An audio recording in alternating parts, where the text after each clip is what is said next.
Good morning, good afternoon, good evening, Iowa soccer supporters. I'm Ben Brackett, alongside my good friend and co-host for your favorite podcast, Soccer Talk, Blake Sievers. What's up, man? Good morning, Ben. We're back at it after a little hiatus. We were churning them out there, and We had to get healthy after all the sun we took in that week, man. It was hot. it was hot, but no sunburn other than the lips, and it was good. Thank goodness. It wasn't like any other year at the state tournament because it was probably twice as hot any other year.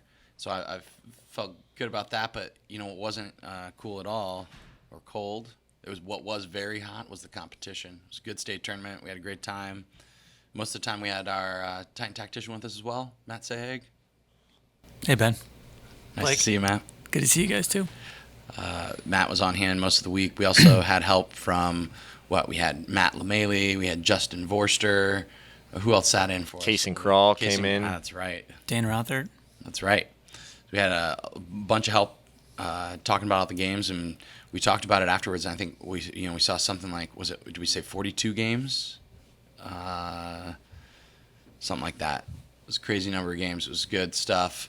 So here we are in the studio, and we're just going to do a quick little recap, talk about kind of everything as a whole, and give you guys a chance to digest that, right, Siebes?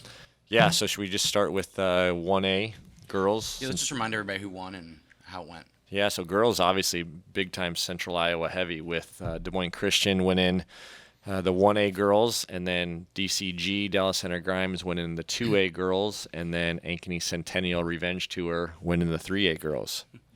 I love the Revenge Tour. Let's talk about that just real quick, because that was maybe like the big one of the. I would say they knocked off all the top teams, and you had Coach Chris Allen, but on the back of a lot of great individual performances from that team. Yeah, they did. He had them peaking at the right time clearly, and he led them to another title.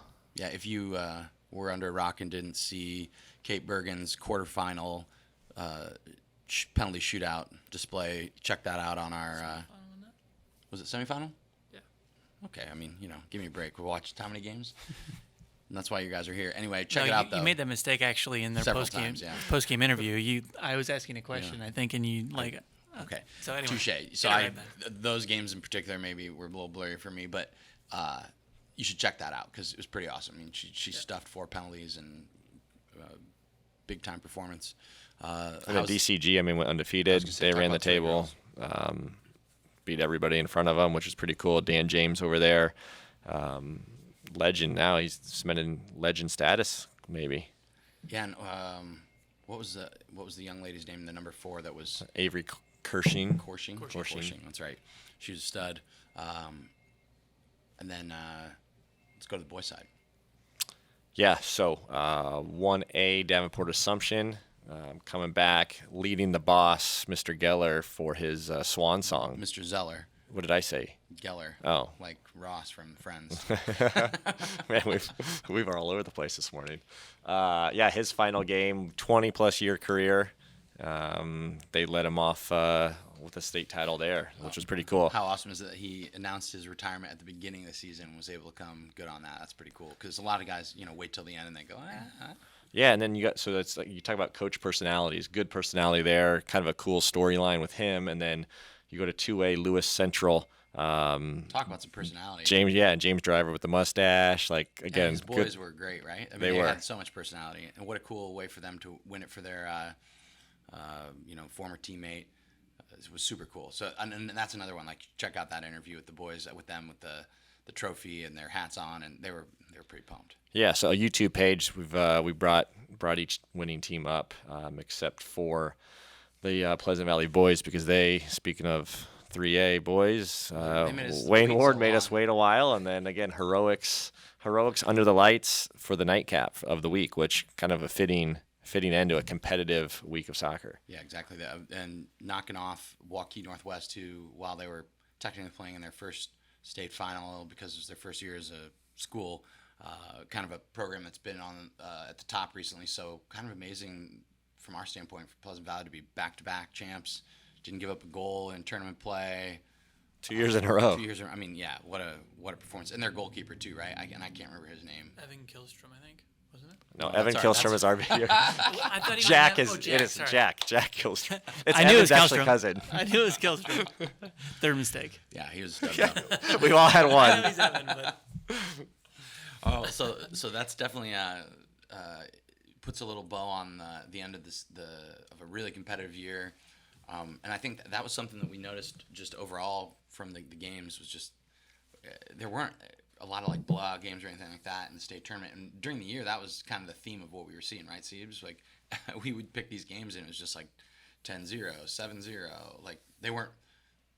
It was not a good testament for the competitive nature that is high school soccer, and I think that's what we saw on display at County. Yeah, I think you could argue that most of the teams that made it to county clearly were the cream of the crop. Yeah, absolutely. Which is, I mean, that's the What target. you want. Yeah, absolutely. So let's just talk about the tourney as a whole. Actually, sorry, before we talk about You got that, your notes, so I do, like yeah. we So had a let's big start- we had a pre-production meeting here. Sorry, You were just yes. scribbling all sorts of stuff we've never was. done before. So before we talk about the tournament as a whole, I think we should just quick talk about the all-state selections and some of that kind of stuff, because it's not like a huge talking point because we're not even going to go through like who was on each tournament team and all that kind of stuff, but maybe just talk a little bit about the selections and how they happen in general and kind of what stock goes into them and how the voting happens. Slide into the DMs, you guys listening, if and when we misspeak, because I'm sure we're gonna because we don't know. Yeah, and we don't know everything. well, that's probably part of one of the questions, right? Just people are going to have, since there are three. I've seen three different committees or publications that do all state teams, and I know how one is selected, but not the others. And I think that's one the you biggest know- question for people, right? The one you know is because they posted on Twitter, and well, that was the all-tournament team. I They guess the explained all-tournament- how yeah. they No, explained how they selected it. Yeah, all state. So Iowa High School Soccer Coaches Sorry, you're right. Association. So they got some flack via social media, which one is super cool. That means people are paying attention, people care, people are putting their names on issues, right? And like people are noticing it, which that's ultimately what we want. We want eyeballs on these kids and these programs. So I just real quick, I did pull it up. So the one interesting thing is on the One interesting thing. on the boys' side, the top 48 schools are Class 3A. They received 28 applications or submissions, ballots. There you go. So, Is that on the from each ballot. school? yeah, On the so ballot, 28 you of can vote- 48. You can make 12 votes, right, Blake? I believe so. So that means, and you can, and the most players you can vote for from your team is 4. So in theory, you should vote for 4 players for all state, no matter if you won a game or not.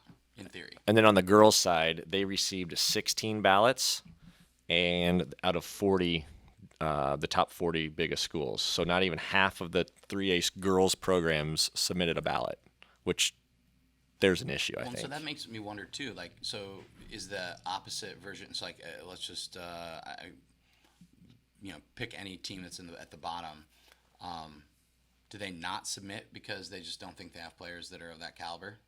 Well, I'm the first question is who submits. I mean, you're making the assumption that only the teams at the top of the sort of Well, I'm just the going best based- teams vote, but I'm going you based might on have had what we the see, though. bottom 20. Well, I know, but I'm just saying. It's even worse in 2A girls. So there's the next 48 schools, so there's 48 options, and they received 16 ballots. So you've got, again, less than half of the programs are submitting, whether it's their own player or even opposition players. Yeah, it's weird too, because that's not a problem with like all conference selections and stuff like that, right? I mean, you're forced to participate in those. And maybe that's I don't know if it's a time issue, because right, the every conference has a mandatory call where you get on the phone with every school in your conference and discuss who's all conference, and you debate and you talk and you nominate players. I would assume because logistically it's difficult. But you hear about it in college football, right? About the teams being ranked top 25. None of the coaches do the rankings. It's all their like SIDs and all their people, lower staff. So I don't know what the answer is, but it's definitely something that, again, should probably be discussed. I think it also brings up the question of like, what does it even matter to an extent, right? Like, so you're an all-state selection, like good for you, cool, but who's it for?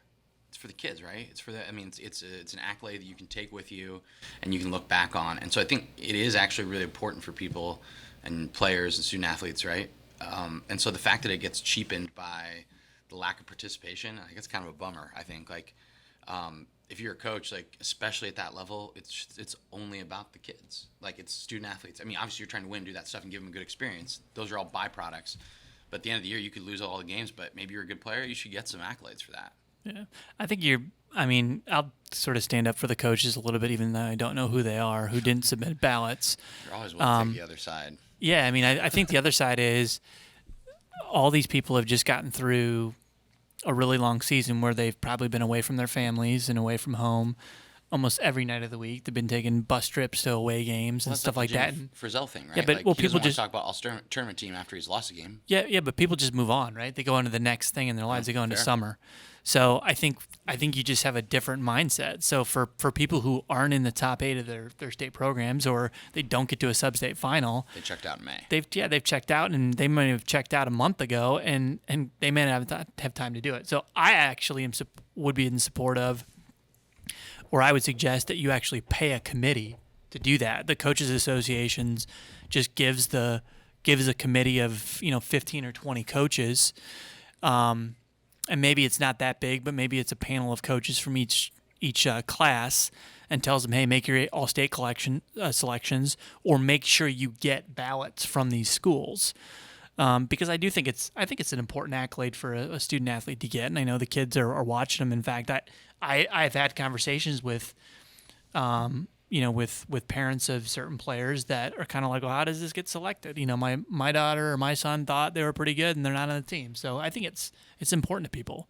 Yeah, for sure. And then just to, since we're chirping, let's chirp the Des Moines Register real quick, see if they listen to the pod. I'm guessing they don't.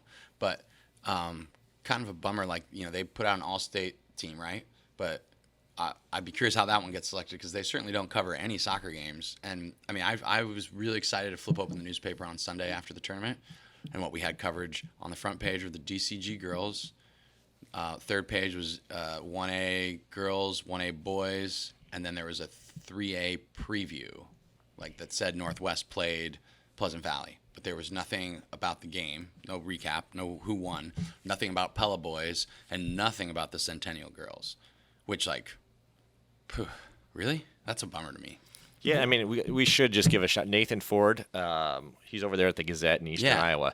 What a cool article. So if you guys aren't familiar, maybe just Google Nathan Ford State Soccer kind of recap. Cedar Rapids Gazette. Yeah, he talked about he put a list of top 10 things from the event. When it's clear he had covered.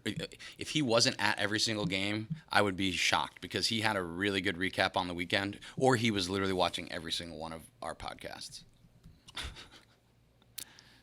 Did we? I think we got a shout. We did, yeah, which is why we kind of. That's why we like him. Yeah. No, it was cool, but but he literally had coverage of all the games. And it was a top 10. It was detailed. It was interesting. It was good. Same team as they were all pertinent talking points that just made the weekend a good storyline. Which is a great segue, and we love segues. Let's talk a little bit about the main talking points from the week that was the state tournament, and I kind of wrote a few down that we talked about before, and I think the first is let's just go hats off to the girls and boys associations who are separate for whatever reason that is, and them coming together and putting on an event for the first time together that was, I would say, a smashing success. It was awesome.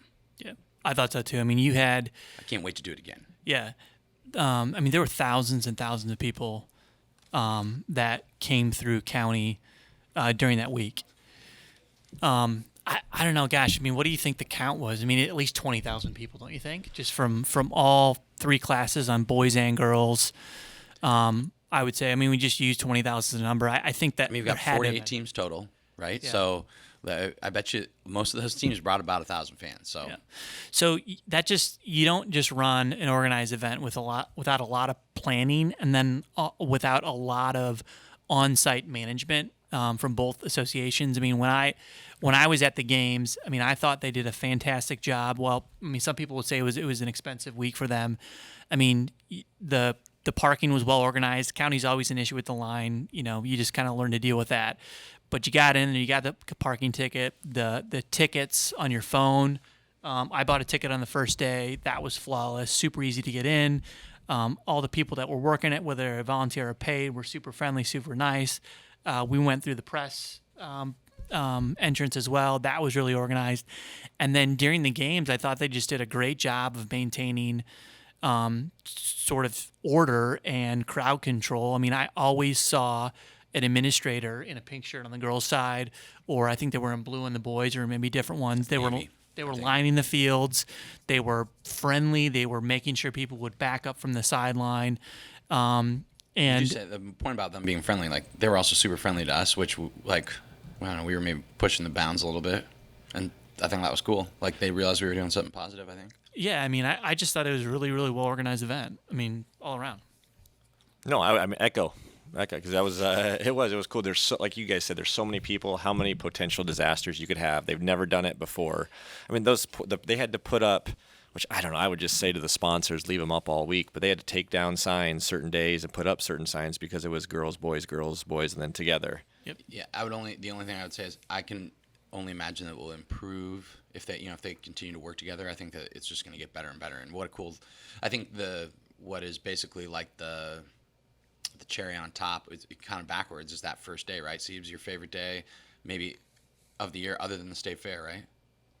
Opening Friday of State Fair. Yeah, but yes, the second favorite day, which is 2 now. I mean, it is so cool. The number of college coaches that are there, the number of people, the number of games going on, simultaneously, teams coming over to the other field and watching, when they get done to see who they play next. It is the best atmosphere there is, I think. And we love it because we can just sit kind of in the middle, and you can basically watch all the games at once. Or your head's on the swivel, and I mean, if you can't see field 9, but you can hear it, so you're basically there. And I love that people get to sit on top of the field.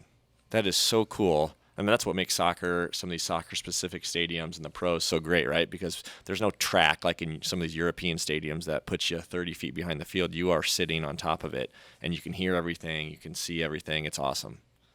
Gives me goosebumps just talking about it. Well, I think that's another good segue is just to talk about the fans, because you can hear everything. You hear all the comments from the parents, which are generally positive, but also sometimes a little silly, like not negative, just like clearly maybe uninformed. But then we even had, we also had some players chirping the fans. Like there was some comedy there from the neutral standpoint, but I don't know. We know Matt has some feelings on this. Yeah, I've got strong feelings in this. This also goes to the refs as well, right? Because there was, I thought overall on the weekend the referees were pretty good. Yeah. And it's a hard job because there's a lot going on, and it's not like always going to be like a super high level of soccer. Like there's going to be some hard tackles and some stuff that just you've never seen before. Right. Yeah. Well, I thought one of the really positive things about the week too is there was a lot of press out there. There were a lot of news reporters. From I'm not really familiar with all the ones around the state, but for the Des Moines affiliates, KCCI and WHO and maybe a couple other ones, they were there all week, and I thought that was really positive to see them actually in covering the games, because it's just not something that we're used to in terms of seeing soccer get covered. With that said, obviously I felt like the fans got they took it pretty difficult after that sound off. Reporter went online and sort of did his piece on the fan behavior being as worst he's ever seen. Obviously, he had one experience. I think he prefaced his piece by saying he watched 31 games, and so he felt like he had a basis to conclude what he did. I'll just tell you, I had a totally different experience. My experience was actually probably that was the best fan behavior that I've ever seen, and for a number of reasons, third or fourth state tournament in a row, right? Yeah, and I've been, I've been watching soccer in this town now for 20 years, either playing, coaching, reffing, all the above. Yeah, don't forget reffing. and I'll say for a number of reasons, like fan behavior, it's not just about what you say that might be poorly taken by a referee. It's how you show up to the game and support your teams too. The atmosphere was electric, and the fans brought that energy. The Sound Off article, it was premised on he had 2 points, which again I just have a different take on. Number one, he concluded that that soccer, sort of brings out bad fan behavior. One, because the fans are too close to the sidelines. I don't know how that would be any different for any sport. I think of basketball, right? You go into a basketball high school gym and you go to the student section and they are right on top of the players. So I don't know how soccer would be any different. And I'll tell you, in terms of the week 2, again, we sat for a number of games right by a lines person who was running a line on the end line, and then right by the fans who were all lined up. I didn't see one fan on a bad call get up out of their chair and cross over that line. I didn't see one fan go onto the field. I didn't see one fan actually verbally abuse a referee to the point where the referee had to turn around. Mind you, this is a 16-year-old girl you're talking about. Yeah, well, that was one of the games, right? So which is great. I'm just saying, like, if you want an easy target, like she's young. Right. Like, that was the 1A and the 2A girls final, right? That I sat that the teenage girl ran the line. Shout out. She did a great job. The center referee, I don't know what her name was. She actually did awesome a great too. job as well. Yeah. And so the 1A game, Anna's running the line, and then all the Des Moines Christian dads are right there, who we know, a number of them. I mean, and who are pumped up. They were awesome. So these are a bunch of dads. These are a bunch of dads who could have cared less about the referees. They only cared about one thing, and that was their daughters. Yeah, and they did not yell at a referee. They didn't yell not once. And that was actually the most competitive girls final, because it was the closest game was that Des Moines Christian game. They said nothing. The only questionable thing they did was they were like jumping on top of each other. Like, Yeah, they were I thought there was going to be a dog pile of the dads after the game. No, Well, that same thing was for the actually pretty DCG, fun. right? We sat again amongst all those parents right there, and it was bizarre. And Waverly Shell Rock was like losing. I think and the other shout out too, the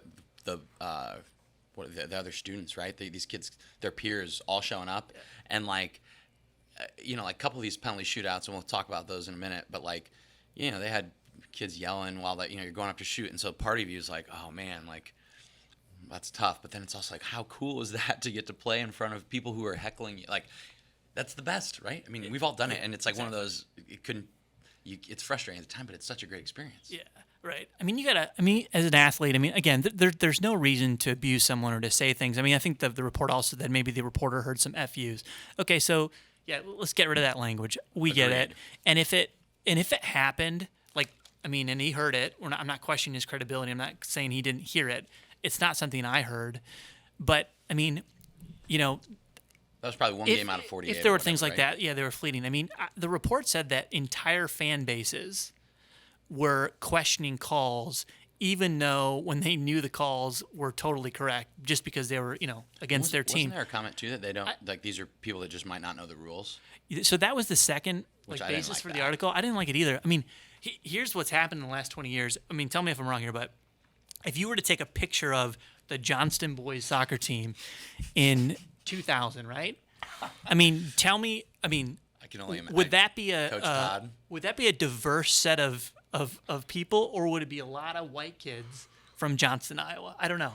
it's a lot of white kids that from Johnston, Iowa. And Johnston, Iowa, like they might as well have been 2A back then, right? But fast forward 20 years now, take a snapshot in most programs, right, of what your team looked like then versus it is now. And even across the board, I think we've got as much diversity in soccer at the club and high school levels as has been in the 20. In 20 years in Iowa, there's more than there is today as ever been. And the reason I say that is because when you bring diversity into soccer, you bring backgrounds from people who have generations of family members, parents, grandparents, who have grown up, living, breathing, Also, most soccer. of those, and they're knowledgeable. almost all of those white boys from Johnston all have kids that now play soccer that are in high school, and so they grew up.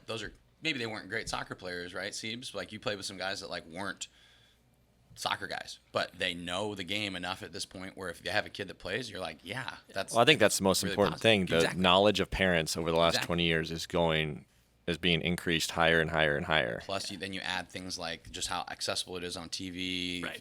the video games. Because, it sounds cheesy, but, most of us at some point played, FIFA or one of those games. And, even if you didn't play soccer, you played FIFA. Yeah. You know what I mean? Right. Right. Football players play FIFA. Yeah, think about how many people did you see that you knew out there too? I bet I knew hundreds of people. Yeah, it's Hundreds. great. So between us, we knew the three of us, we knew thousands of people out there. I can't think of one person who I knew who's a friend, acquaintance, or whatnot who doesn't know the rules, who just showed up to that that event last week and said, hey, I'm going to go check out soccer, but I don't know the rules, and then I'm going to go abuse the referee. I can't think of one. So the other thing I'll say too is, so there was the Sound Off article, and then there was the KCCI article or piece too. And the Boys Association, I think it's Todd Tharp, the administrator, went on, and he kind of gave this position on how, he's a referee, he takes some grief, or he takes a lot of grief sometimes too. I'll just say, from my perspective, maybe that's true, but I struggle with sometimes. I would encourage him to maybe think about a different route next time, or maybe he's considered it. And if the reporter calls and says, hey, I'm going to do this piece and on bad fan behavior, I don't know how it gets approached. Maybe you just say, hey, look, here are all the things we did this week to keep that organized. Here are all the good things that happened. Or just say, hey, Mr. Reporter, I actually disagree with you for those reasons. It is so easy this day and age to write a piece and then post it to social media and have everyone jump on board. And that's what I saw with the Sound Off article and then the KCCI thing. Everyone just assumed that, oh yeah, we're going to lose referees. It's the worst we've ever seen. These are my experiences too. And I'm glad we're talking about this, because I had a totally different experience. And I'll tell you that I don't think there was a referee. The referees that ref that game, those game this week for the most part, have gotten past the point in the referee careers where they're worried about what the crowd is saying. You'd hope so. And they're more interested in the assignments, right? They wanted those assignments. Due in part, I would think, because they love the atmosphere, right? There's pressure. Yeah, and referees, you have to have a certain ego about yourself, right? In a good way. This is coming from a former referee. You have to make the snapshot decisions. be clear. You have to believe that you're correct, right? And you have to sell the decision to the crowd. And that's like an athlete is performing, a referee is performing as well. And I think the people that get to that level and get those assignments aren't really worried about what the fans are saying. Again, I didn't see one referee go over to the sideline and ask an administrator for assistance because the crowd was too unruly. I didn't see one administrator come out to the referees and go, "You've got to stop the game. We got to take care of this." That's the thing. That's what referees should have happened. Correct. That's what referees.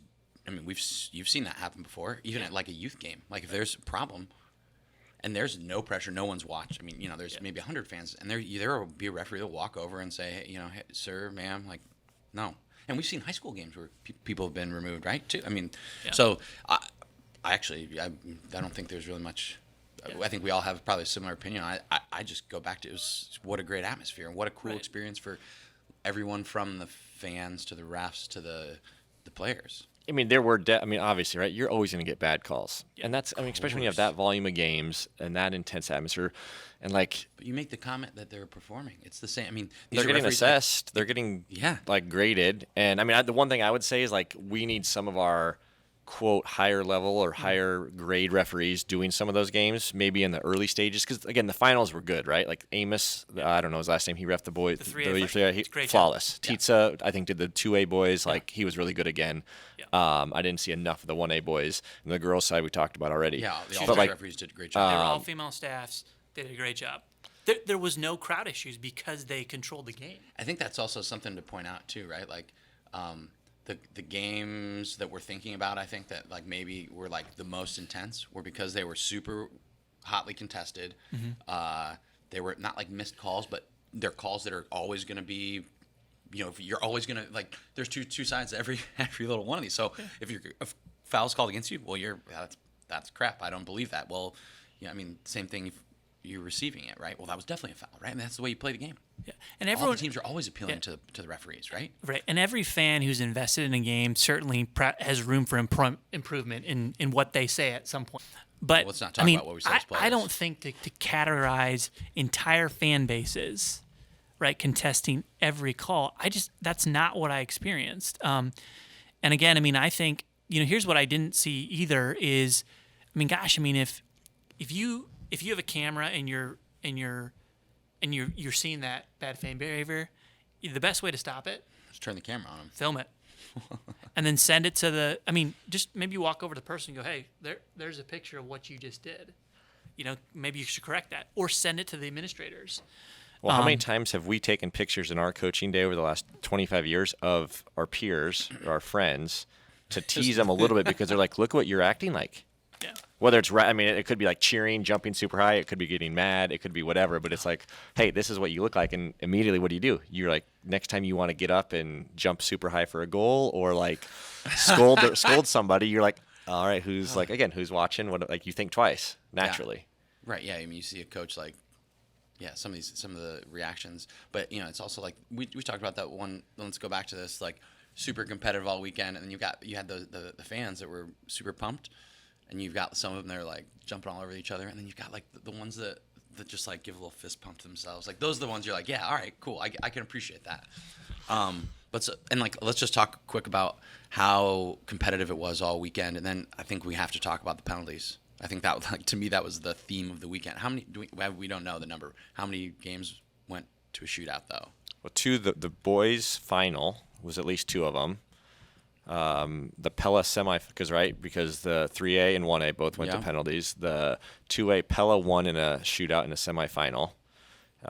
Centennial girls. Girls. Do you remember? Is that the semi or the quarter, Ben? The semi though. And then there had to have been one in the quarterfinals. Let's just pretend. So there's at least 5 shootouts, 6 shootouts that we saw on the weekend, and I don't think I've ever seen. Which great testament for how competitive. But I don't think I've ever seen more missed penalties in my life. Atmosphere, environment, dealing with 15 to 18-year-old kids, which is super, nerve-wracking, right? So it's tough. So to me, the question is like, how often have these players been training this, and how are they training? Are they training it in a way that is like competitive, or are they just like going and kicking the ball at the goal? Like, I don't know, but man, if I was a coach and I knew that games could not end in a draw, I would be practicing penalties regularly. Yeah, I mean, I think for anyone who was in a penalty shootout and lost, they'll probably be training, starting the first week of season for penalties if they think they've got a chance at the postseason again next year. So, but I mean, also some great goalkeeping. Yeah, that was going to say that. There's the other side of it too. I mean, the goalkeepers are going to say, "Hang on a second, maybe I just made great saves," and some of a good case for that. Kate Bergen, Jack Killstrom. I think the reason I called him Evan is because I'm used to calling our boy Ethan now. Yeah. Well, remember, our young Ty Duax in the quarterfinal game for Centennial in 3A missed a penalty in the first half, and we talked to him about it after. Talked to him about it. I gave him hassled him about it. Yeah. I mean, I was like, man, that's a little harsh. I'm like, see, but you could do it because he came back and scored 2 goals and led to the comeback. You didn't know that at the time. No, he could hang. But yeah, that's true. You didn't. But no, you heard him say in that interview, he made a comment like, oh, he knows where I was going to go. Like he's seen, and so I don't know if that's like, I mean, I would also guess that at a certain point, like you've got access to the film, right? So like, if you're a coach worth of salt, you've told your assistant to hop on Huddle and see how many penalties Centennial's had. Oh, Ty takes them every time, and he goes low to his right, so be ready. And so Ty's in his head and tries to go the other way and misses. Well, they all play with each other and Right, against each exactly. other too, right? Especially the bigger schools. Yeah. So it's just it's just a talking point is really all it is. But Yeah. it was fun to see, and it's adds for some drama. It'd be interesting to know, in addition to how many people practice it, then going into the quarterfinal game, right, which is the first game of the state tournament anyway, where you would potentially have a shootout. So maybe you back up even to before you get to state. How many teams have a set 5 kickers that are going to take penalties, and they have communicated that to those players and the order in which they may be taking penalties, versus the teams that the after the decision second overtime goes, who wants to take a penalty? Right. I guarantee at least one team, it was who wants to take a penalty. Yeah. And so, I don't know if you guys have an opinion on that, but I think preparation and more, a more detailed preparation for who's taking your penalties is better than just kind of, on a whim after the second overtime. So this will wrap it up, Siebes. Well, I was just going to say it's interesting high school wise because any player can take a penalty. You don't have to be on the field. Oh, really? Yeah, so I think that is you like literally adds. can pick your best 5 shooters. Oh. And like again, it comes into have they run around, have they touched the ball, right? That's now the big debate on the pro game. But that's just an interesting. So in college piece. for us, because in college it doesn't go to a penalty shootout until the actual NCAA tournament, right? So we towards the end of the season would actually have like a full on. We had 3 goalkeepers, right? So it was like a full on penalty competition, and we. As basically based on your results, we're like pick your 5, and like I was the 3rd shooter, period. Like I knew that every game, like I knew that was my role if we got to that point. And I think that's pretty, like that helps you gain. Like I just was like, that's my job. Right. It's not like I had to come up with the courage at the last minute. And then that's why I would be curious. But like when you were in college and you had to do that, had you guys practiced it? Did you know you were going to shoot 5th? No, but we practiced it. But it was always late in the game, right? Because it was because like you said, Ben, in the regular season, most of the most of the so if you want to see YouTube, there you go, guys. Most of the penalty takers you'd practice like you had your 1 or 2 designated. Yeah, you'll pick your head up next time there, Ethan. Most of the penalty takers take it on their own after training and whatnot. So yeah, for sure. It's definitely something that it's again just a talking point, but at this level and knowing that those are the rules, like it's probably something you should focus on. Yeah. So there's your note to parents, coaches, players. Like, Well, think about if you're in a situation where it's the second overtime after it, and you're going to penalties, and you're in the team huddle, and you say, "All right, who wants to take a penalty?" Right? I mean. At that point in time, I mean, who are your guys up here who goes, oh yeah, I'll take a penalty, and so oh yeah, I'll go first or second. If it's your job, no, I know, but I'm just saying, like, I think you run a massive risk there, right? Huge. Because your center back, who is not likely going to be the most skillful player in the team, maybe sometimes they are. Some of the teams, the center backs very, very skillful, but you might get that guy's maybe confident though, like I'll take one. Yeah, exactly, right. And so then all of a sudden, it's like, oh yeah, he's confident, he's going to make his goal. But whereas, like you said, if you prepare them, I mean, you already know you're taking. There's no backing out either. It's like I already committed to this. So, and we talk about the overload of high school schedule, like all the games in a short time frame. Like there you go, there's your recovery day. Just penalties, and set pieces. Seriously, like, not much physical toll. And that, you know what? Let's just before we close it off, if I coached high school soccer and I had these kids every day of the week, knowing that load, how often would you train set pieces? I mean, I think you could train set pieces every single day, defensively and attacking, and you would benefit tremendously. Like we saw one training ground routine. Not a ton. One. I remember one. Yeah, it was. And it created a chance. Was it Nevada? It was, I think. But it was literally one. I remember like it happened and we go, ooh, that was like an actual. That's true. Like that was a play. No, like trick plays, like none. And it's postseason. Like that's where you train all year and you don't use it in your game against, whoever. The 8-0 game that you exactly. Win. You do, but maybe you do it as like a practice, like say, okay, like this is how it's gonna look. But man, think about like, well, just say you're going to the World Cup. Like that's the same level of preparation in my mind. Like it's basically like a 1 week tournament or 2 week tournament that you've got 3 months to prepare for. Sorry, less than 3 months. Yeah. So if you want any of my coaching advice, you can check me out on. Check out his record. Yeah. See if you want to take his advice. I've won a lot of President's Cups, guys. Well, I think that's probably a pretty decent recap overall. You guys got any other final thoughts? Happened so quick and it's done now. So it's but I mean you look at all these high school programs now on Twitter. Guess what they're all doing now? Open turf. Like it's pretty cool. I think that they're back into it, just offering, hey, come play pickup. We'll provide a location. And granted, it's hot on the turf, but like a lot of them are already back doing stuff, which is neat. Yeah. Well, I think next year will be even more exciting. In the meantime, we're going to try and cover a couple Menace games this summer, and we'll probably be following the Grandview and Drake programs this fall a little more closely. So stay tuned for that. We should probably shout out the golf tournament, right, Blake? If you're actually listening this late in the game. August 19th, Toad Valley. Guaranteed good times. It's always a good time. So come check us out. And then thanks to the Titan Tactician for joining us. Matthew? No problem. And that's a I prefer wrap. my real name.